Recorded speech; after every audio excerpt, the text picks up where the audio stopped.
Lane Kiffin, former USC head coach. How are you, Lane? Good, Dan. Thanks for having me. How you doing? I'm doing okay. Last time you spoke to Steve Sarkisian. Yesterday. I talked to him yesterday, and he was obviously extremely excited. We were excited for him, very close with him and his family, and for opportunity for he and his wife and his kids to come back home where all their family is here down in L.A. is really special for him. What advice did he ask?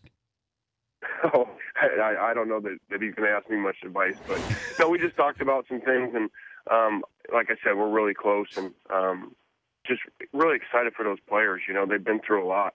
You know, think about they had their coach taken away in the beginning of the year, and then their next coach is taken away, and then now they got a new one to coach the bowl game and another one coming in. So that's a lot for those kids to go through, and they had a great year, and they played extremely hard with a reduced roster and played a lot of snaps. So just happy for those guys to know that it's almost like your own kids to know that there's another parent coming in that they're going to be taken very well care of. Any hesitancy on Sarkisian's part to take this job?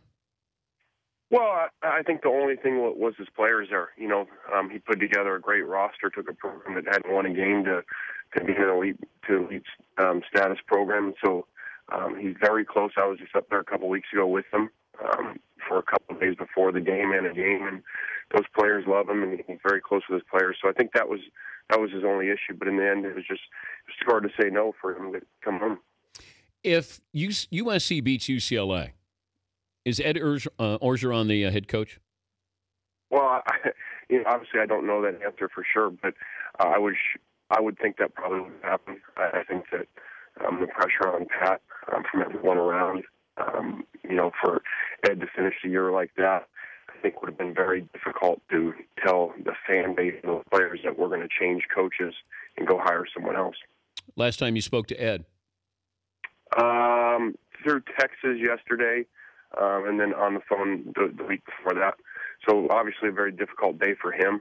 Put his heart and soul into that program for a long time, and then really had a great season and really rallied those players and the fan base. So that's very difficult, for him. He felt he should have been the head coach, and rightfully so. And then someone else comes in from in the conference that you feel that you've done well against over the years and recruiting in on the field is very difficult for him. So tough day for him and his family. These things we all talk about them, head coaches and this job and that, but there's so many other people involved. I discussed the players, but you got all these assistant coaches that yesterday are in homes recruiting and in schools yesterday, and then hear that they have a new head coach they're supposed to be selling, and they may not have a job, and their kids calling them here and stuff on the radio. And so it's a difficult time of year for a lot of people. He's Lane Kiffin, former USC head coach, joining us Dan Patrick Show. I know Steve Sarkisian's your friend, but do you think Ed Orgeron earned that job? Oh, that's difficult, Dan. I think Ed did enough to be right there in the running. But in the end, it's not whether you earn it or not. It's one person's decision. It's Pat Hayden's decision, what he feels is the best for the program. Obviously, he felt that Ed was not that and that Steve was. So it was difficult for me because I love both those guys and I love their families. And so you're happy for one, hurt for the other. But Ed will be right back on his feet and get another great job. What is it like now, going from the USC head coach to just regular life? What do people say to you when they see you? Well, I don't go out much, so I don't see many people. But you get a lot of people that feel for you because they're in the neighborhood or they're in the schools. But is it by design, Lane, that you don't go out? You don't want to run into people? Yeah, it's not. It's not real enjoyable to have the same conversations over and over again. And as you know, Dan, everybody's going to tell you what they want to hear. So everybody you run into says how much they were your fan, how much that you got screwed in the deal, and what a bad deal at the airport and for you and all that. So it gets old hearing that all the time. But how tough is it that you're a football coach without a job? Tough, unusual. You don't really know. You kind of are so lost in that world, especially as a head coach and the way that we worked and the hours, that it's very different. But at the same time, too, you got to be positive, and it's allowed me to do some things that I haven't done.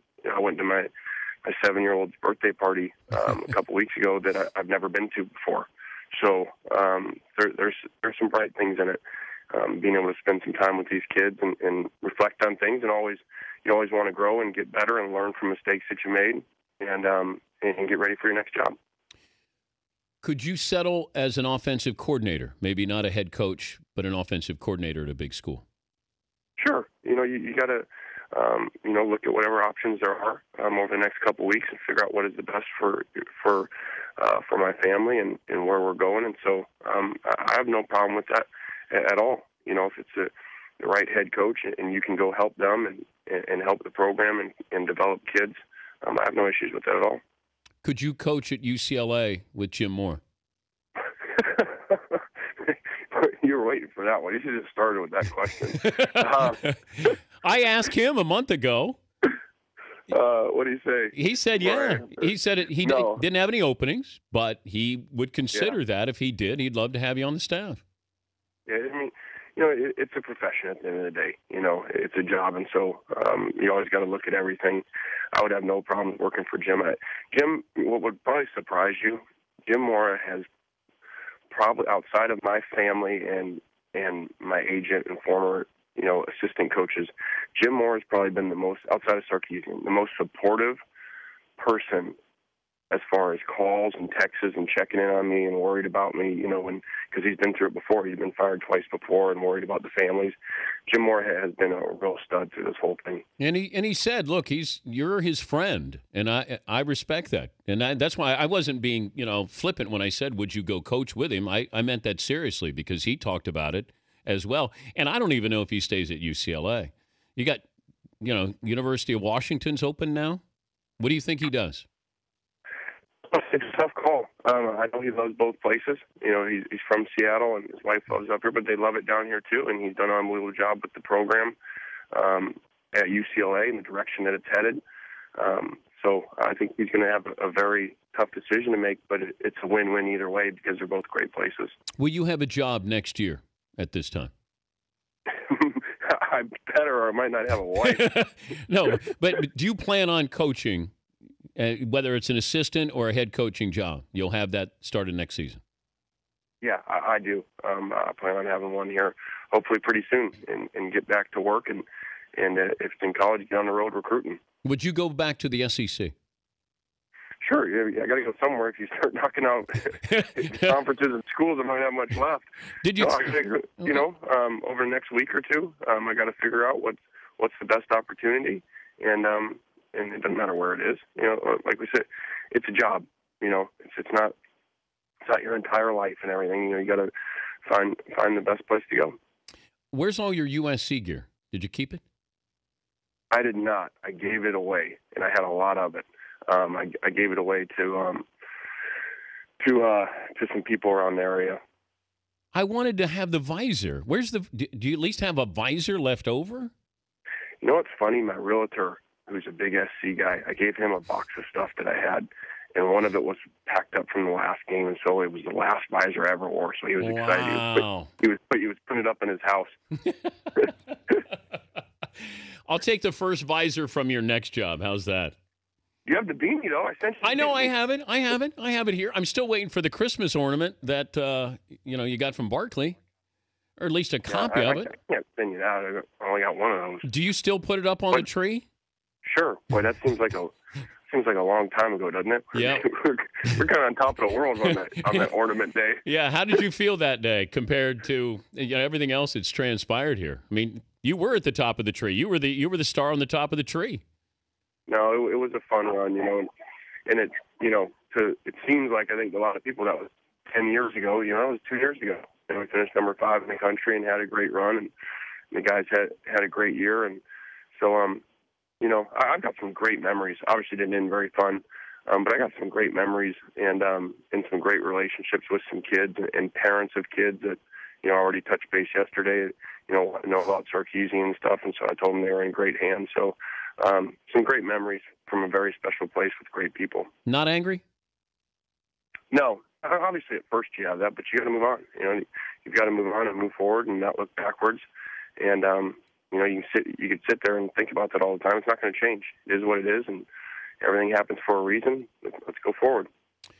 Well, good luck over the holidays, and we appreciate you joining us. Thank you, Lane. All right, Dan. Thank you. Have a great week. All right, Lane Kiffin, former UNC head coach. The Dan Patrick Show, weekday mornings on Audience.